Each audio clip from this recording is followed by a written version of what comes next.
Hello champions, आज हम लोग इस वीडियो में कंप्लीट प्रो सेक्शन को कवर करेंगे। इस वीडियो को शुरू करने से पहले आप लोग एक लंबी सांस ले, लाइक दिस। उसके बाद फुल कंसंट्रेट, डेडिकेट और फोकस्ड होकर के इस सारे वीडियो को मीन्स इस वीडियो को 2 से 3 बार देख ले। अगर आपने ऐसा कर लिया, आई मेक श्योर यू कि आपके एग्जाम में आने वाले प्रो सेक्शंस के सारे क्वेश्चंस बन जाएंगे, चाहे वो ऑब्जेक्टिव टाइप्स हो, चाहे वो 2 मार्क्स वाला क्वेश्चन आंसर हो, या 4 मार्क्स वाला एक्सप्लेनेशन हो, या फिर 5 मार्क्स का आपका समरी ही क्यों ना हो। तो चलिए स्टार्ट करते हैं आज की क्लास को। आपका फर्स्ट चैप्टर है इंडियन सिविलाइजेशन एंड कल्चर, जिसको लिखा है महात्मा गांधी ने। वैसे इस चैप्टर में मैं एक लाइन बतला दूँ, बात करते हैं महात्मा गांधी जी भारतीय सभ्यता के बारे में, और भारतीय सभ्यता और संस्कृति के बारे में, साथ ही साथ यूरोपियन सभ्यता संस्कृति के बारे में। इंडियन सिविलाइजेशन को ईस्टर्न सिविलाइजेशन और एंशिएंट सिविलाइजेशन भी कहते हैं, जबकि अगर बात करें यूरोपियन सभ्यता को यूरोपियन सिविलाइजेशन, वेस्टर्न सिविलाइजेशन और मॉडर्न सिविलाइजेशन भी कहते हैं। देखो यहाँ पे सबसे पहले बात की गई है कि इसका राइटर है महात्मा गांधी।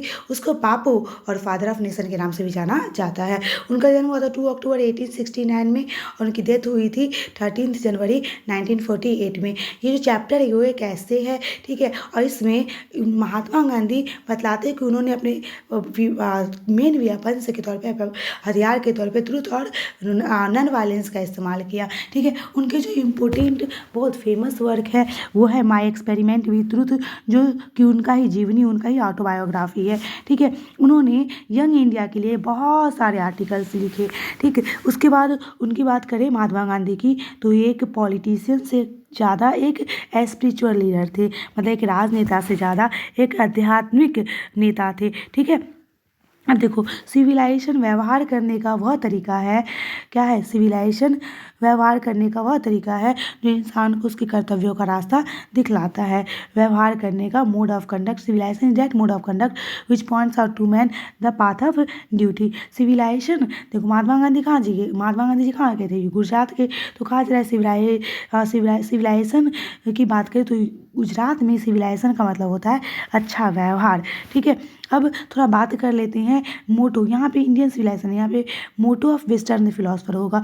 तो वेस्टर्न फिलोसफर का मोटो क्या होता है, plane living and high thinking, ठीक है। अब दूसरी तरफ हम बात करते हैं इंडियन सिविलाइजेशन जो है वो किस पे बेस्ड है, किस पे आधारित है, god, soil, religion, plain living and the plain living and high thinking पे, जबकि जो वेस्टर्न सिविलाइजेशन है वो वर्शिप ऑफ मटेरियल पे क्या है, बेस्ड है, आधारित है। थोड़ा कंपैरिजन की बात कर लेते हैं। अगर इंडियन सिविलाइजेशन की बात करें तो इसकी जो सुंदरता है, the India's glory is immovable, exam में राइट क्वेश्चन आते हैं, ठीक है। जबकि दूसरी सिविलाइजेशन की जो सुंदरता है, गौरव है, लाइक क्या बोलोगे, रोम, ग्रीस, इजिप्ट, इस सब का समय के साथ क्या हो गया, ख़त्म हो गया। देखो रोम और ग्रीस ने अपने ओल्ड ग्लोरी को, प्राचीन गौरव को खो दिया, ठीक है। और जो यूरोपियंस हैं वो रोम और ग्रीस के राइटिंग से, उसके रचनाओं से सीखते हैं कि जिस गलती को रोम और ग्रीस करके बर्बाद हो गया उस गलती को यूरोपवासी नहीं करेंगे। इजिप्ट के जो शासक थे, प्राचीन शासक, एंशिएंट रूलर्स ऑफ इजिप्ट, उसको फ़ैरो कहा जाता है, ठीक है। और जापान भी क्या हो गया, वेस्टर्नाइज्ड हो गया, ठीक है। आगे देखो हम बात कर रहे हैं ह्यूमन माइंड एंड डिजायर्स की, बड़ा अच्छा लाइन है, the mind is a restless bird, mind क्या है, रेस्टलेस बर्ड से, the more it gets the more it wants, मतलब हमारा मन एक बेचैन पक्षी है, इसको जितना मिलता है उतना और चाहता है, and remains still remains unsatisfied, और फिर भी वह संतुष्ट ही रहता है, ठीक है। अगर बात करें अपने पैशंस की, तो हम अपने पैशंस में, अपने भोग विलास में जितना लिप्त होंगे हमारा मन उतना ही अनकंट्रोल्ड होगा। इसलिए हमको अपने आप पे संयम, नियंत्रण रखना चाहिए, ठीक है। हमारे एंसेस्टर्स ने मशीनरी का आविष्कार नहीं किया, क्योंकि वो जानते थे कि अगर उन्होंने मशीनरी का इस्तेमाल किया तो हम लेजी और फिर उस मशीन के गुलाम हो जाएंगे, ठीक है। उनका मानना था कि जो वास्तविक खुशी है वो हाथ पैर के सही इस्तेमाल में ही है, ठीक है। इससे हम स्वस्थ भी रहेंगे और खुश भी रहेंगे। अगर हमने मशीनरी का इस्तेमाल किया तो हम उसके गुलाम हो जाएंगे और हमें तरह तरह की बीमारियाँ लगेगी, ठीक है। अगर हम बात करें हमारे एंसेस्टर्स हमेशा स्मॉल विलेज को ही प्रीफर करते थे, पसंद करते थे, वे लार्ज सिटी को पसंद नहीं करते करते थे। क्यों? क्योंकि उन्होंने देखा कि लार्ज सिटी जो है वो एक स्नेयर है, मतलब फांसी के फंदा जैसे जंजाल है, ठीक है। और वहाँ पे गैंग्स ऑफ थीव्स, रॉबर्स और प्रेस्टिट्यूशंस रहते हैं, बुराइयाँ फैलती फूलती है। क्राइम्स देखो कि ज़्यादातर कहाँ होता है, शहर में ही होता है, ठीक है। हमारे इंसिस्टर्स ने हमको लग्जरीज और प्लेजर से क्या रखा, दूर रखा, भोग विलास से दूर रखा, ठीक है। अब देखो अगर हमारे देश के वासियों की बात करें, कॉमन सामान्य लोगों की बात करें, तो उसका मुख्य पेशा क्या है, उसका मुख्य पेशा है एग्रीकल्चर, और वो अपना खेती बाड़ी करके ही अपने होम रूल को क्या करते हैं, एंजॉय करते हैं। आगे देखो फ़ाराओ कौन थे, ancient rulers of Egypt. Gibbon कौन थे, ये कहाँ से एसोसिएटेड थे, इटली से। ऋषिज का सोल एम, मुख्य जो लक्ष्य होता था वो सेक्रीफाइस मतलब त्याग होता था। 1917 में गांधी जी चंपारण गए, ठीक है। और फिर सिविलाइजेशन किसको बढ़ावा देता है, किसको उत्पन्न करता है, मोरल बीइंग को। और वेस्टर्न फिलोसफर का जो क्या है, वेस्टर्न फिलोसफर का जो मोटो है वो क्या है, प्लेन लिविंग है ना। आई थिंक ये तो चैप्टर हो गया ख़त्म। सेकेंड चैप्टर है भारत इज माई होम। इसको लिखा है डॉक्टर जाकिर हुसैन ने। ये एक स्पीच है, ये एक स्पीच है, ऊपर वाला कैसे था, ये एक स्पीच है। इनका जन्म 1897 में हैदराबाद में हुआ था। और डेथ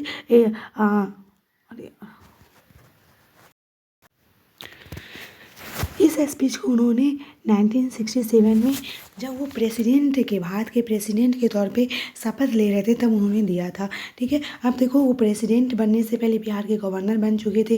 डॉक्टर जाकिर हुसैन एक फेमस एजुकेशनिस्ट थे। वो डॉक्टर राधा कृष्णन को अपना रोल मॉडल मानते थे, ठीक है। कुछ इंपॉर्टेंट पॉइंट वैसे इस चैप्टर में डॉक्टर जाकिर हुसैन जी कहते हैं कि पूरा भारत उनका परिवार है, ठीक है। और पूरा भारत उनका परिवार है, और फिर इस भारत के जो लोग हैं उनके फैमिली है, ठीक है। पूरे चैप्टर का थीम ही यही है कि पूरा देश उनका परिवार है, और जैसे एक मालिक अपने परिवार की देखभाल करता है, ठीक है, वैसे ये पूरे देश की देखभाल करेगी बिना किसी भेदभाव का। ये पॉइंट समझना, जो हमारा पास्ट है वो मृत और फिर रुका हुआ नहीं है, मतलब डेड और स्टेटिक नहीं है, बल्कि ये लाइव और डायनेमिक है, ये जीवित और हमेशा आगे की ओर बढ़ने वाला है। हाँ, वो कहते हैं कि एजुकेशन जो है वो प्राइम इंस्ट्रूमेंट है हमारे नेशनल पर्पज़ के लिए, मतलब अगर देश की तरक्की करनी हो तो इसमें सबसे ज़्यादा अगर कोई योगदान दे सकता है तो हमारा एजुकेशन दे सकता है। पावर का इस्तेमाल किसके लिए होना चाहिए, मोरल पर्पज़ के लिए होना चाहिए। Power should be used only for moral purpose. वो देश के कॉन्स्टिट्यूशन मीन्स टू से संविधान के लॉयल्टी के लिए, लॉयल्टी मतलब क्या, वफादारी के लिए क्या करते हैं, शपथ लेते हैं कि वो पूरी तरह से देश का जो संविधान है उसकी पूरी वफादारी के साथ क्या करेंगे, वो पूरी तरह से उसको लेकर वफादार रहेंगे। वो इंडिया की फ़िलॉसफी को, मतलब डॉक्टर जाकिर हुसैन ने इंडिया की फ़िलॉसफी को काफ़ी बढ़िया बताया, कितना बढ़िया कि इंडिया का फ़िलॉसफी जैसा और कोई हो ही नहीं सकता है, ठीक है। फाइनली बात कर रहे हैं कि डॉक्टर जाकिर हुसैन जी कहते हैं कि भारत में जो काम करने के लिए वो दो तरीका काम है, मतलब टाइप्स ऑफ वर्क दो तरह का है, कि खुद के लिए काम करना, मतलब इंडिविजुअल खुद के लिए काम करेगा, और दूसरा समाज के लिए काम करेगा, work for one self, and second work for society. और दोनों मिल करके देश का विकास होगा। जो जब दोनों मिलकर काम करेंगे तो देश का काफ़ी बढ़िया से विकास होगा। इसके बाद ये पॉइंट याद रखना कि यूनिटी इन डाइवर्सिटी का एक बहुत अच्छा एग्जाम्पल है हमारा भारत का कल्चर, ठीक है। वो पूरी तरह से टोटल डेडिकेशन और प्रेफुल ह्यूमिलिटी, मतलब विनम्रता के साथ, पूर्ण समर्पण और विनम्रता के साथ अपने ऑफिस में इंटर करते हैं, किसके तौर पे, प्रेसिडेंट के तौर पे। ये पॉइंट याद रखने वाला है। प्राइम इंस्ट्रूमेंट क्या है, एजुकेशन है। जो हमारा पास्ट है वो डेड और स्टेटिक नहीं बल्कि लाइव और डायनेमिक है। वो स्पिरिट इन विच, मतलब वो प्रेफुल स्पिरिट, प्रेफुल ह्यूमिलिटी के साथ वो किस में, ऑफिस में इंटर करते हैं। एजुकेशन का इस्तेमाल, पावर का इस्तेमाल केवल मोरल पर्पज़ के लिए होना चाहिए, ठीक है। उसके बाद क्या है कि डॉक्टर जाकिर हुसैन ने, डॉक्टर राधा कृष्णन ने इंडियन फिलॉसफी को क्या कहा, इंडियन फिलॉसफी को काफ़ी बढ़िया बताया, बहुत अच्छा बताया। और साथ ही साथ डॉक्टर जाकिर हुसैन जो डॉक्टर राधा कृष्णन को अपना रोल मॉडल मानते हैं, ठीक है। उसके बाद क्या, जो बिहार के गवर्नर, भारत के प्रेसिडेंट बनने से पहले डॉक्टर जाकिर हुसैन बिहार के गवर्नर रह चुके, ओके। उसके बाद क्या है, नेशनल कल्चर और कैरेक्टर का लगातार ग्रो होना चाहिए, ठीक है। इसमें डेवलपमेंट होना चाहिए। वो अपने देश की सेवा के लिए पूरी तरह से डेडिकेट होने का प्रॉमिस करते हैं कि अपने देश की सेवा पूर्ण समर्पण के साथ करेंगे। साथ ही साथ ये जो है किस सेरेमनी से रिलेटेड है, मतलब कब ये स्पीच देते हैं 1967 में। नेक्स्ट चैप्टर शुरू करते हैं जिसका नाम है ए पिंच ऑफ सनफ। इसमें मामा भांजा का कहानी है जो कि काफ़ी एकदम इंटरेस्ट से भरा हुआ है, ह्यूमर से भरा हुआ है। देखो अगर चैप्टर की बात करें तो चैप्टर का नाम ए पिंच ऑफ सनफ। इसको लिखा है मनोहर मालवंकर ने, ठीक है। वो एक नॉवेलिस्ट भी थे, शॉर्ट स्टोरी राइटर भी थे। उनका जन्म 1913 में हुआ और उन्होंने 25 से ज़्यादा पब्लिकेशंस अपने नाम के। ये जो आप पढ़ रहे हो ए पिंच ऑफ सनफ एक शॉर्ट स्टोरी है, ठीक है। आगे देखो इसके इम्पोर्टेंट वर्क्स में क्या है, distant trap, the princes, bend in Ganges, Bombay beware, ठीक है। ये प्रोफेशन से मतलब जो ऑथर है वो प्रोफेशन से क्या है, अंडर सेक्रेटरी है जो कि भी ट्रेनिंग ले रहे हैं, प्रोविजन पे है, ठीक है। आगे देखो इसका मेन कैरेक्टर है नानू काका। कौन है? नानू काका, जो कि ऑथर के मामा जी है। वो दिल्ली आते हैं मिनिस्टर से मिलने, ठीक है। वो झूठ बोलने में एकदम एक्सपर्ट है, काफ़ी ज़्यादा चालाक है। उनका सेंस ऑफ ह्यूमर, मजाक करने का जो ह्यूमर वो काफ़ी ज़्यादा अच्छा है, ठीक है। वो प्रत्येक बोलने से पहले और कोई भी योजना बनाने से पहले क्या करते हैं, एक चुटकी खैनी खाते हैं, ओके। अब देखो जब नानू काका इमरजेंसी में आते हैं, मतलब टेंशन में आते हैं, गुस्सा फ्रस्ट्रेट होते हैं, गुस्साते हैं, तो अपनी मदर टंग में चेंज हो जाते हैं। मतलब वो किस भाषा में बोलने लगते हैं, मराठी में, जो कि उनका मदर टंग है। देखो नानू काका के पास जो टिकट था वो 3rd क्लास का टिकट था, लेकिन वो ट्रेवल करते हैं 2nd क्लास में। वो अपने लगेज में मतलब अपने चीज़ों के साथ एक छोटी सी बिल्ली की बच्ची भी लाती है अपनी सिस्टर के लिए, जिसको देखकर वो सिस्टर काफ़ी ज़्यादा खुश होती है। नानू काका इज कमिंग, ये ऑथर को उसकी माँ ने बताया, ठीक है।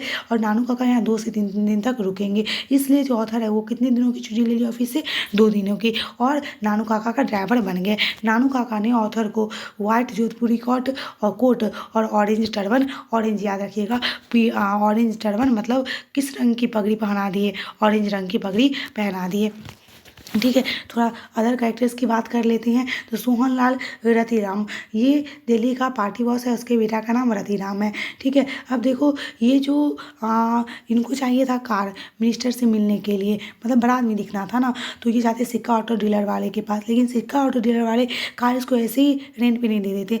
इनको सिक्का ऑटो डीलर वाले को अगर लगता कि अमीर व्यक्ति है तभी देंगे, नहीं तो क्यों देंगे। तो वो कार लेने के लिए, रेंट पे नहीं, सॉरी वो नहीं, लॉन्ग ड्राइव पे चेक करने के लिए कार अच्छी चल रही है नहीं चल रही है, इसलिए वो जाते हैं सिक्का ऑटो डीलर वाले से कार लेने के लिए। जब वो जाते हैं तो एक धोबी को बुलाते हैं और धोबी को कोट देते हैं और उसको एक एक्टिंग करने के लिए कहते हैं, तो एक्टिंग के बदले में धोबी को 2 रुपया देते हैं, ठीक है। और वो अपने कोट के पॉकेट में 1000 का एक चेक रखे हुए होते हैं। दोनों अमाउंट इंपॉर्टेंट है ऑब्जेक्टिव टाइप क्वेश्चन के पॉइंट ऑफ व्यू से, ठीक है। फाइनली नानू काका वेलफेयर मिनिस्टर से मिल लेते हैं, जिससे वो मिलने आए हुए होते हैं, और वेलफेयर मिनिस्टर के पास ये hereditary astrologer of Maharaja of Ninnaur बन करके जाते हैं, ठीक है। मतलब निन्नौर के राजा के हेरिडेटरी पंडित बन करके वहाँ जाते हैं।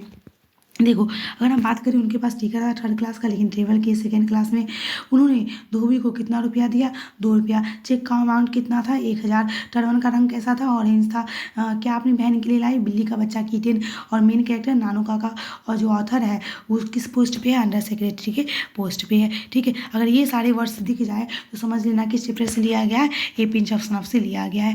आगे देखो नेक्स्ट चैप्टर है आई हैव अ ड्रीम। इसको लिखा है मार्टिन लूथर किंग जूनियर ने, एक स्पीच है। उनका जन्म हुआ था 1929 में और उनकी डेथ हुई थी 1968 में, ठीक है। उनको नोबेल प्राइज़ मिला था 1964 में। फटाफट देख लेते हैं। वो इस स्पीच को 28 अगस्त 1963 में वाशिंगटन डीसी में देते हैं, ठीक है। वो जो अगर हम बात करें मार्टिन लूथर किंग जूनियर की, वो खुद ही एक निग्रो थे, काले व्यक्ति थे, और फिर वो कहाँ से बिलोंग करते हैं, यूएसए से, अमेरिका से, ओके। वो सिविल राइट एक्टिविस्ट बनने से पहले, मतलब लोगों के अधिकार के लिए लड़ने से पहले वो एक बैप्टिस्ट मिनिस्टर थे। वो महात्मा गांधी से काफ़ी ज़्यादा इन्फ्लुएंस थे, और वो महात्मा गांधी का जो क्या है थ्योरी है नॉन वायलेंस का, उसी को उन्होंने अपनाया। देखो इनका कहना था कि निग्रो पीपल को अमेरिकन गवर्नमेंट ने, अमेरिकन लोगों ने एक बैड चेक दिया, जब जिसको जाते हैं भजाने के लिए बैंक में, तो कहा जाता है इनसफिशिएंट फंड, मतलब हमारे पास कोई रुपया है ही नहीं, ठीक है। आगे देखो निग्रो के लिए को क्या ये कहा गया था आज से 100 साल पहले कि काले गोरे सब एक समान, और इसके लिए इमेंसिपेशन प्रोक्लेमेशन को किसने साइन किया था? अब्राहम लिंकन ने साइन किया था। लेकिन 100 साल बाद भी अभी भी किसका, निगरों का हालत सुधरा नहीं। वो केवल कागजात पे साइन किया गया था, ज़मीनी हालत अभी भी ज्यों की त्यों ही है। बहुत ज़्यादा दयनीय स्थिति है निगरों की। ठीक है, निगरों अपने ही देश में एग्जाइल की तरह, देश निकाले की तरह क्या करते हैं, जीवन यापन करते हैं। ओके, यहाँ पे गेटोज का मतलब होता है स्लम एरियाज, झुग्गी झोपड़ी वाली गरीब बस्ती। ठीक है, मिसिसिपी जैसे हमारे यहाँ राजस्थान है, वैसे निगरों में क्या है, मिसिसिपी, मतलब जहाँ पे डिजर्ट मतलब बालू ही बालू है। उसके बाद कोलोराडो क्या है, माउंटेन वाला, जैसे हमारे यहाँ उत्तराखंड हो गया, जम्मू कश्मीर हो गया माउंटेन वाला इलाका, वैसे ही अमेरिका का माउंटेन वाला इलाका है। ठीक है, देखो इनका सपना क्या है, आई हैव अ ड्रीम में इनका सपना क्या है कि इनके जो बच्चे हैं, इनके जो बच्चे 4 बच्चे हैं, कितने बच्चे, 4 बच्चे, वो उनके चरित्र से, उनके कैरेक्टर से जज किया जाए, ना कि उसके स्किन के रंग से। ये पॉइंट इंपॉर्टेंट है। वो कहते हैं हम जब तक आगे बढ़ेंगे, आगे बढ़ते रहेंगे, मतलब हम शपथ लेते हैं कि हम हमेशा आगे की ओर बढ़ेंगे, कभी पीछे मुड़ करके नहीं दिखेंगे, ऑलवेज मार्च अहेड। ठीक है, वो कहते हैं कि बैंक ऑफ जस्टिस बैंकक्रप्ट हो गया है, दिवालिया हो गई है, न्याय की जो बैंक है उसकी दिवालिया हो गई है। आगे देखो नेक्स्ट क्या कहा जा रहा है कि उनका जो ड्रीम है, ये तो वही वाला पॉइंट है। अब देखो पूरा का पूरा पॉइंट, रेशियल डिस्क्रिमिनेशन के अगेंस्ट और ह्यूमन राइट्स के लिए ये क्या करते हैं, लड़ते हैं। अगर निगरों के समस्याओं को अभी भी नज़रअंदाज किया जाएगा तो ये राष्ट्र के लिए फैटल, घातक सिद्ध होगा। वो चाहते हैं कि निगरों एक साथ विश्वास के साथ काम करें, एक मिल करके विश्वास के साथ काम करें। ठीक है, निगरों के जो लोग हैं इमेंसिपेशन प्रोक्लेमेशन पे साइन करने के बावजूद भी अभी भी उनकी स्थिति सुधरी नहीं है। वैसी स्थिति देखो, अगर ये सारे पॉइंट्स मिल जाए तो समझ जाना है कि चैप्टर से लिया गया है, ये आपके I have a dream chapter से लिया गया है। नेक्स्ट चैप्टर हमारा ideas that have helped Mankind, इसको लिखा है बर्ट्रैंड रसल ने। ये कैसे है, 20th सेंचुरी के वो ब्रिटेन के ऑथर थे। ठीक है, अब देखो बर्ट्रैंड रसल एक ब्रिटिश फिलोसफर, हिस्टोरियन, मैथमेटिशियन और सोशल रिफॉर्म, समाज में परिवर्तन लाने के लिए वो एडवोकेट करते थे, मतलब काम करते थे। ठीक है, उनको नोबेल प्राइज़ 1915 में मिला। कब मिला, 1915 में। और उनके जो इम्पोर्टेंट वर्क है वो है why I am not a Christian और रोड्स टू फ्रीडम। ओके, अब देखो थोड़ा सा बात कर लेते हैं। इस चैप्टर में कुछ चीज़ों की बात की गई है, जिसमें पालतू जानवर की बात की गई है कि जब से इंसान ने जानवर को पालना शुरू कर दिया तब से उसका जीवन ज़्यादा प्लीजेंट, सुखद हो गया है। ओके, अब देखो क्या है कि जो चीज़ इंसान के पास है, ज्ञान, टेक्नोलॉजी, जो उसको सर्वाइव करने के लिए में मदद किया, वो किसके पास, जानवर के पास नहीं है। ओके, नेक्स्ट अगर बात करें पॉपुलेशन ग्रोथ जो है वो सबसे इम्पोर्टेंट चीज़ है, मोस्ट इम्पोर्टेंट चीज़ है, जिसको करने में आइडियाज़ ने, विचार ने हमारी मदद की। इन्वेंशंस ऑफ लैंग्वेज की बात करें तो लैंग्वेज के कारण ही नॉलेज एक जनरेशन से दूसरे जनरेशन तक क्या हो सका, ट्रांसफ़र हो सका। आग की खोज, डिस्कवरी ऑफ फायर की बात करें तो ये बहुत इम्पोर्टेंट पॉइंट था, टर्निंग पॉइंट था। और ये आग का इस्तेमाल हम अपने आप को जानवरों से बचाने के लिए और खाना पकाने के लिए करते हैं।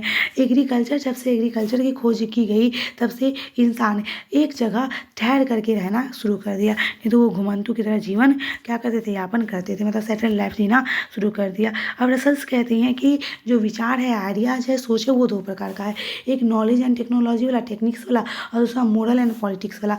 नॉलेज एंड टेक्निक्स में क्या आ जाता है, साइंस एंड इन्वेंशंस, जो कि हमको पावर किसके ऊपर, नेचर के ऊपर अपना शक्ति स्थापित करने में मदद करती है। और दूसरा आइडियाज़ जो हम लोग को एक दूसरी तरह से क्या पीसफुली, शांतिपूर्ण रहने में मदद करती है। देखो हम अगर बात करें, फटाफट देख लो, ये ऑथर कहाँ के थे, ब्रिटिश की। नोबेल प्राइज़ कब मिला था, 1950 में। इसके अलावा ये जब से इंसान ने जानवर पालना शुरू किया तब से इसका जीवन सुखद हो गया, इंसान का जीवन क्या हो गया, सुखद हो गया। और फाइनली जो सबसे ज़्यादा इंसान को विचारों ने मदद किया वो उसकी संख्या बढ़ाने में किया। ये सारे पॉइंट्स दिख जाए तो समझ लेना किससे लिया गया है, ideas that have helped Mankind से। द आर्टिस्ट क्या बोलोगे, लिखा किसने, सिगानो या जापानीज ऑथर थे। और एक शॉर्ट स्टोरी है, इसका मेन कैरेक्टर 12 साल का एक बच्चा है, इसका नाम सीवी है। ठीक है, वो प्राइमरी स्कूल में पढ़ता है, उसको गॉड्स को इकट्ठा करना, कद्दू को इकट्ठा करना बहुत ज़्यादा पसंद है। जैसे कि जनरली बच्चों को, अभी के बच्चे को मोबाइल चलाना पसंद होता है, वैसे उसको कद्दू को इकट्ठा करना बहुत पसंद है। उसका रोज़ का क्या होता था, रूटीन होता था कि वो शहर में गॉड्स की खोज में निकलता था और पूरे शाम उस पर काम करता था। उसको चाय पत्ती के पत्तों से और राइस के शेक से उसको ट्रीट करता था। ठीक है, अब देखो होता क्या है, एक दिन जब वो स्कूल से आ रहा होता है तो एक बूढ़ी औरत की दुकान पे उसको 5 इंच का गॉड्स दिख जाता है, जिसको देख करके उसका हार्ट बीट बढ़ जाता है। ठीक है, उसके बाद उस गॉड्स को खरीद कर लाता है, उसको पॉलिश कर रहा होता है किसके नीचे, मतलब उस गॉड्स को वो खरीद कर अगले दिन स्कूल ले जाता है और उसको अपने एथिक्स के क्लास में क्या कर रहा होता है, डेस्क के नीचे बैठ करके पॉलिश कर लेता है, जिसके कारण जो उसके एथिक्स के टीचर होते हैं उसको देख लेते हैं। ठीक है, और उसके घर आकर के सीवी के मदर से उसको, मतलब सीवी के होम आते हैं, उसकी मदर से खूब उसकी कंप्लेन लगाते हैं।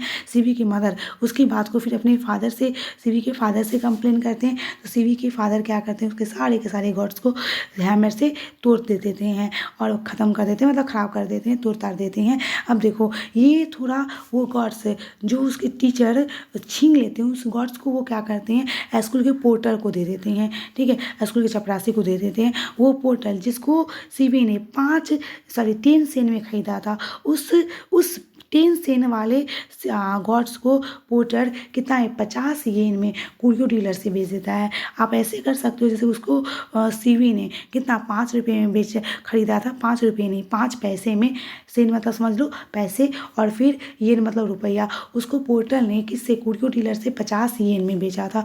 दूसरी तरफ बात करें तो कुरियो डीलर, कौन, कुरियो डीलर जिसको किसने, पोर्टल ने बेचा था, वो फाइनली उसको एक वेल्दी कलेक्टर से कितना में बेचता है, 600 येन में। मतलब वो इतनी कीमती थी उस छोटे से 12 साल के बच्चे की आर्ट से कि वो 10 सेन के गॉड्स को कितने येन का बना दिया, 600 येन का। लेकिन ना तो उसके पेरेंट्स का इसका कोई कदर रहा और ना ही उसके टीचर का। ठीक है, तो अब थोड़ा सा बात करते हैं ये वाला लाइन कि इसमें यही बात कही जा रही है कि जो ट्रेडिशनल और स्ट्रिक्ट माइंडसेट्स वाले जो पेरेंट्स होते हैं और टीचर्स होते हैं, वो बच्चे के टैलेंट को क्या कर देते हैं, खराब मतलब ख़त्म कर देते हैं। मिसयूज से उसके सामने उसके टैलेंट का कोई वैल्यू नहीं होता, वो कभी समझ ही नहीं पाते हैं कि कितना कीमती ये टैलेंट हो सकता है। ठीक है, अब देखो अगर शिगा नोया की बात करें तो एक celebrated Japanese short story writer थे। ये पॉइंट्स देख लेना। सीवी 12 साल का कितना 5 इंच का जो गॉड्स है 10 सेन में सीवी ने खरीदा, उसको पोर्टल ने किसको, कुरियो डीलर से 50 येन में बेचा, और कुरियो डीलर ने एक वेल्दी कैरेक्टर से 600 येन में बेचा। किससे, उसके पिताजी ने पूरे के पूरे गॉड्स को क्या मतलब तोड़ फोड़ दिया, तो हैमर से। ठीक है, अब देखो सीवी बाद में अब गॉड्स इकट्ठा करना छोड़ दिया है, अब क्या कर रहा है, पेंटिंग कर रहा है। क्या कर रहा है, पेंटिंग कर रहा है। ठीक है, अगर ये सारे पॉइंट्स आ जाए तो समझ लेना किस चैप्टर से लिया गया है, द आर्टिस्ट से। ठीक है, आगे देखो नया चैप्टर क्या है हमारा, नया चैप्टर ए चार्ली बॉर्न। किसने लिखा, जर्मन ग्रीन ने, ऑस्ट्रेलियन थी। ये एक ऐसे है जिसको सेक्स एंड डेस्टिनी से लिया गया है। जर्मन ग्रीन महिलाओं के लिए लिखने वाली ऑथर थी। ठीक है, वो इसको कहाँ से लिया, सेक्स एंड डेस्टिनी से। फिर अगर बात करें ये इस चैप्टर में क्या करती है, चाइल्ड बर्थ के डिफरेंट कल्चर को एक्सप्लोर करती है। जैसे कि महात्मा गांधी ईस्टर्न और वेस्टर्न कल्चर के बारे में बात करते हैं, वैसे ही कौन, जर्मन ग्रीन ईस्टर्न और वेस्टर्न सोसाइटी में बच्चे को कैसे पैदा किया जाता है इसके बारे में बात करती है। ईस्टर्न को ट्रेडिशनल कहते हैं या एंशिएंट कहते हैं, और वेस्टर्न को मॉडर्न सोसाइटी कहते हैं। ठीक है, आगे देखो हम बात कर रहे हैं क्या कहा जा रहा है कि ट्रेडिशनल सोसाइटी में जो बच्चे का जन्म होता है वो कम्युनिकल अफेयर्स होते हैं, मतलब पूरे समाज क्या करते हैं, पूरा परिवार मिल करके सपोर्ट समर्थन करते हैं।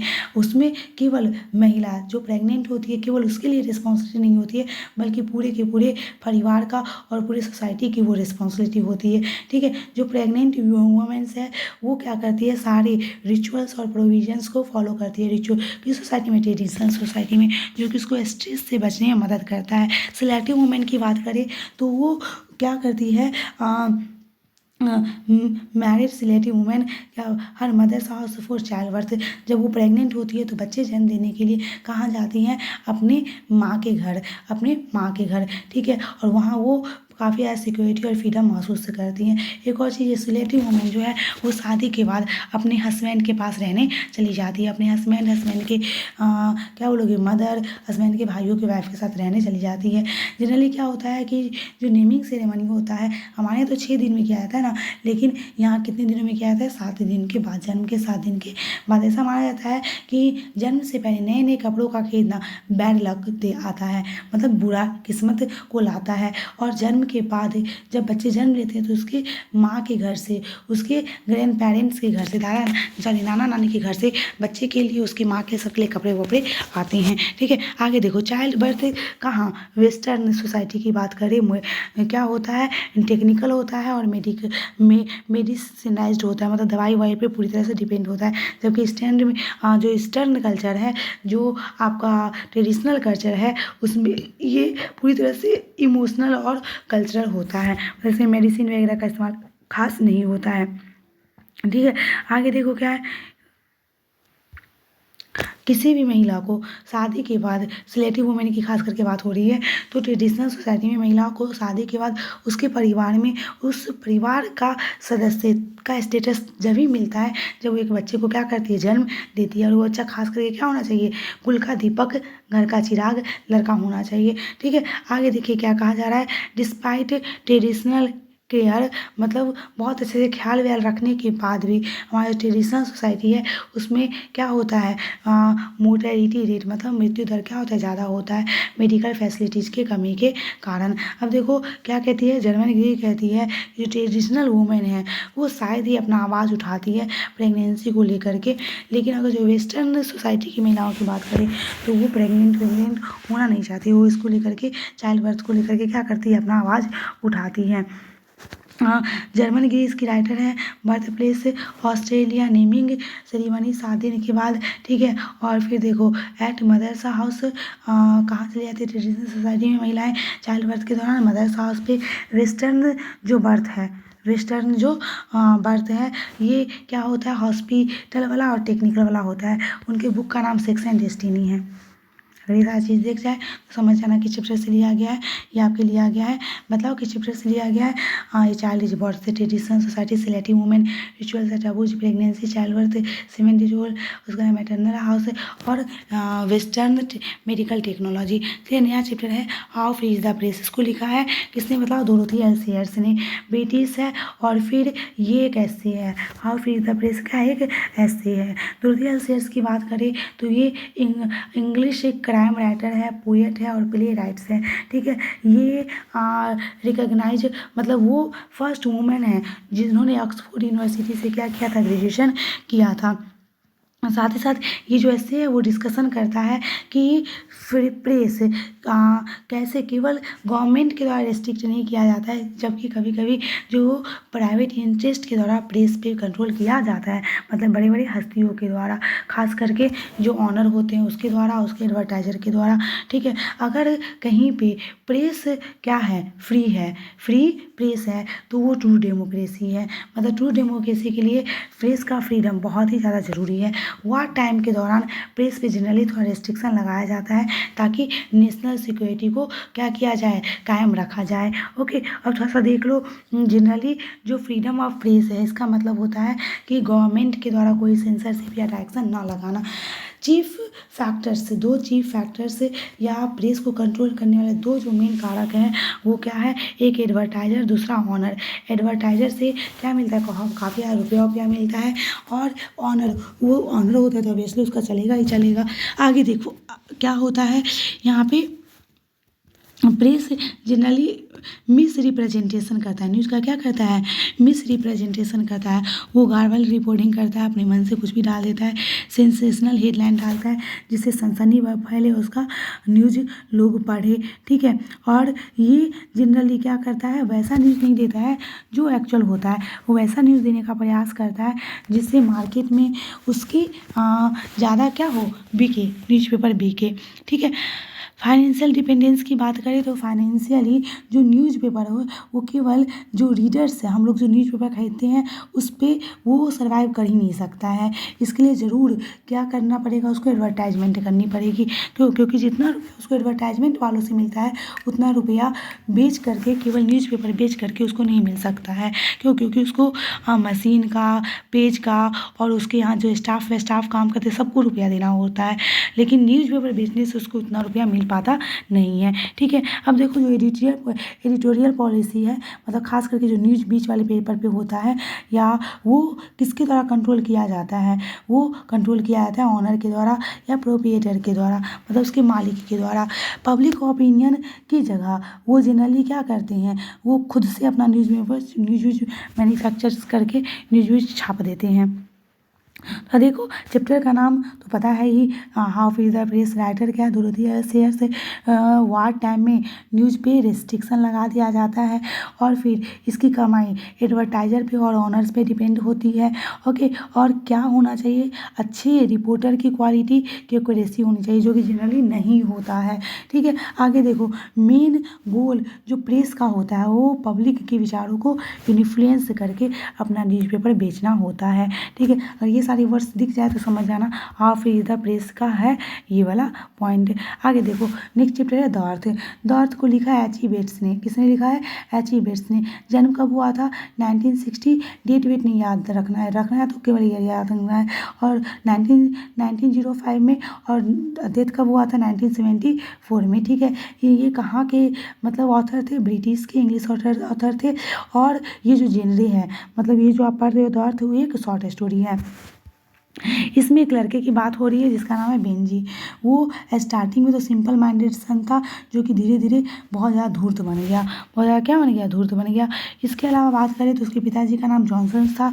वो एक लोकल प्रिएचर थे और एक टीनेंट फार्मर थे, मतलब भाड़े की ज़मीन पे खेतीबाड़ी करते थे। ठीक है, और वो अपने किस्मत पे, लक पे, फेथ पे बहुत ज़्यादा विश्वास करते थे। अपने पसीना से ज़्यादा अपने किस्मत पे विश्वास करते थे, मेहनत करना चाहते ही नहीं थे। देखो ये सिंपल माइंडेड बच्चा था, इसलिए इसके माता पिता इसको डॉक्टर के पास ले गए। तो डॉक्टर ने सजेस्ट किया कि बेंजी को कुछ मुर्गी उर्गी पालने के लिए दे दीजिए, जिससे इसका दिमाग बिजी रहेगा और बिजी होने के कारण कुछ सीखेगा और जीवन में कुछ अच्छा कर जाएगा।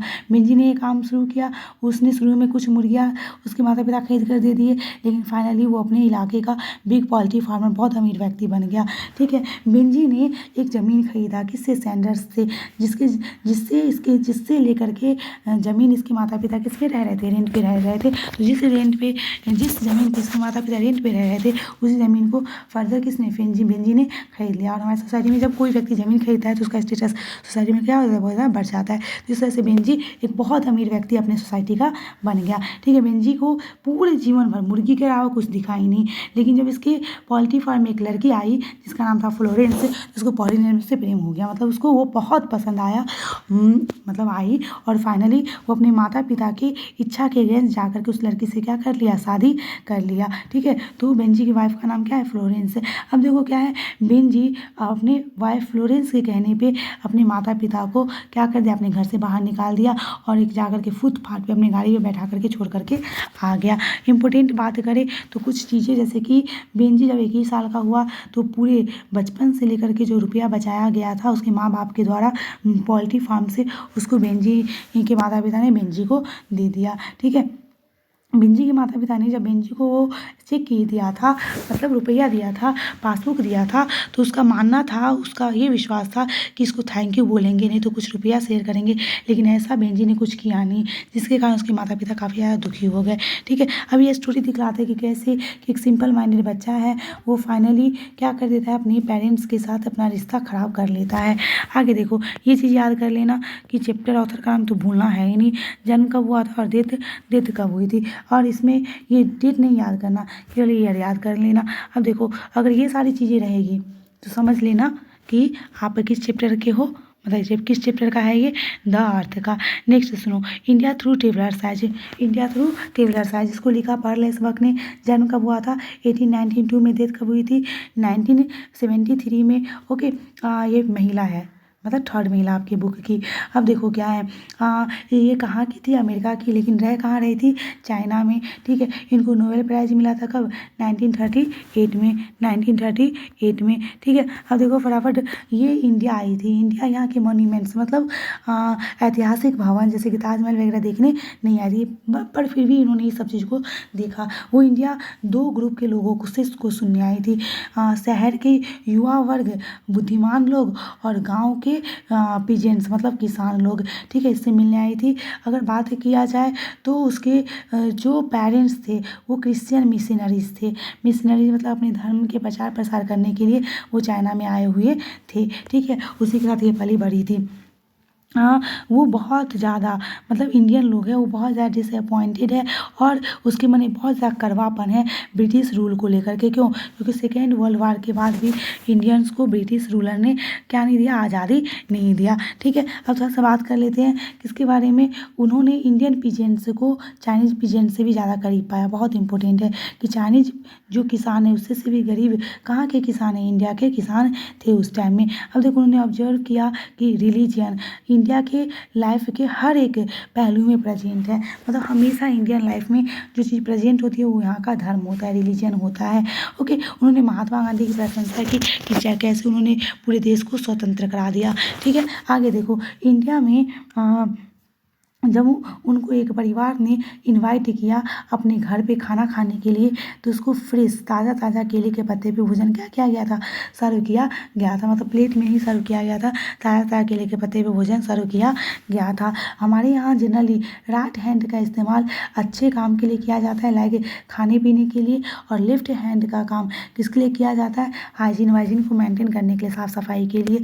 भारत में लोग जनरली ज्वाइंट फैमिली में रहते हैं, जहाँ पे जो विकलांग डिसेबल्ड लोग हैं और एल्डरली मतलब बूढ़े लोग हैं उसको पूरे परिवार के द्वारा देखभाल किया जाता है। इंडियन लोगों ने अपने गरीबी के लिए और अशिक्षा के लिए किस पे को आरोपी ठहराया, वही ब्रिटिश रूलर्स को।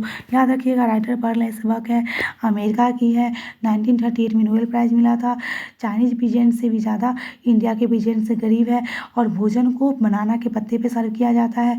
और किससे इन्फ्लुएंस थी, ये महात्मा गांधी से इन्फ्लुएंस थी। अगर इंटेलेक्चुअल्स या पीजेंट्स आ जाए, बनाना लीव्स आ जाए, चाइनीज वर्सेस इंडियन आ जाए, मिशनरीज पेरेंट्स आ जाए, ब्रिटिश रूल या कोलोनाइजेशन आ जाए, और राइट हैंड आ जाए, ये सब किस चैप्टर से लिया जाएगा, मतलब ये सब किस चैप्टर का होगा, ये सब होगा आपके इंडिया थ्रू ट्रेवलर साइज का। एंड आते हैं फाइनली लास्ट चैप्टर में। लास्ट चैप्टर है a marriage proposal. A marriage proposal को लिखा एंटोन जेकब में, जन्म हुआ था 1860 में, डेथ हुई थी 1904 में। ये रसिया के थे। ये ए मैरिज प्रपोजल जो है एक ड्रामा और एक प्ले या कॉमेडी है। ठीक है, अगर हम बात करें स्टेपानोवाविच, मतलब तीन कैरेक्टर है इसके, एक चुबुकोव, एक नटालिया, और तीसरा लोमोव। मतलब लोमो, ये जो आपका चुबुकोव है ये एक लैंड ओनर है और नटालिया के फादर है। जो नटालिया वो 25 साल की एक बहुत ब्यूटीफुल और स्ट्रॉन्ग बोल्ड लेडी है, जबकि लोमोव 35 साल का एक लड़का है, मेल है, जो कि क्या है, जिसको बीमारियां है पैल्पिटेशन का, और ये बहुत जल्दी घबरा जाने वाला लड़का है। ठीक है, आगे देखो इम्पोर्टेंट पॉइंट क्या है, सुबह सुबह के टाइम में लोमोव चुबुकोव के घर आता है एकदम अच्छा से कपड़ा वपड़ा पहन करके, नटालिया का हाथ मतलब अपने लिए मांगने के लिए, शादी के लिए नटालिया का हाथ मांगने के लिए।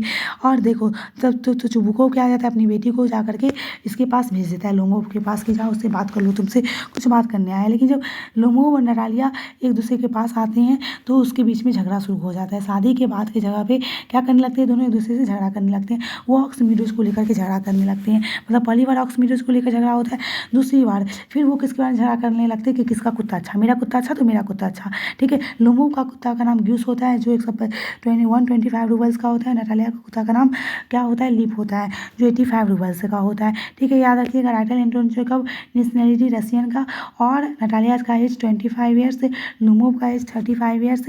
और झगड़ा पहली बार किसके लिए, ऑक्स मीडोज के लिए, दूसरी बार किसके लिए, कुत्तों के लिए। ठीक है, आगे देखो अगर ये सब पॉइंट है तो समझ जाना किस चैप्टर का है आपके ए मैरिज प्रपोजल का। तो हो जाता है पूरा का पूरा प्रो सेक्शन यहाँ पे ख़त्म। अच्छे से रिवाइज कर लेना है सबको।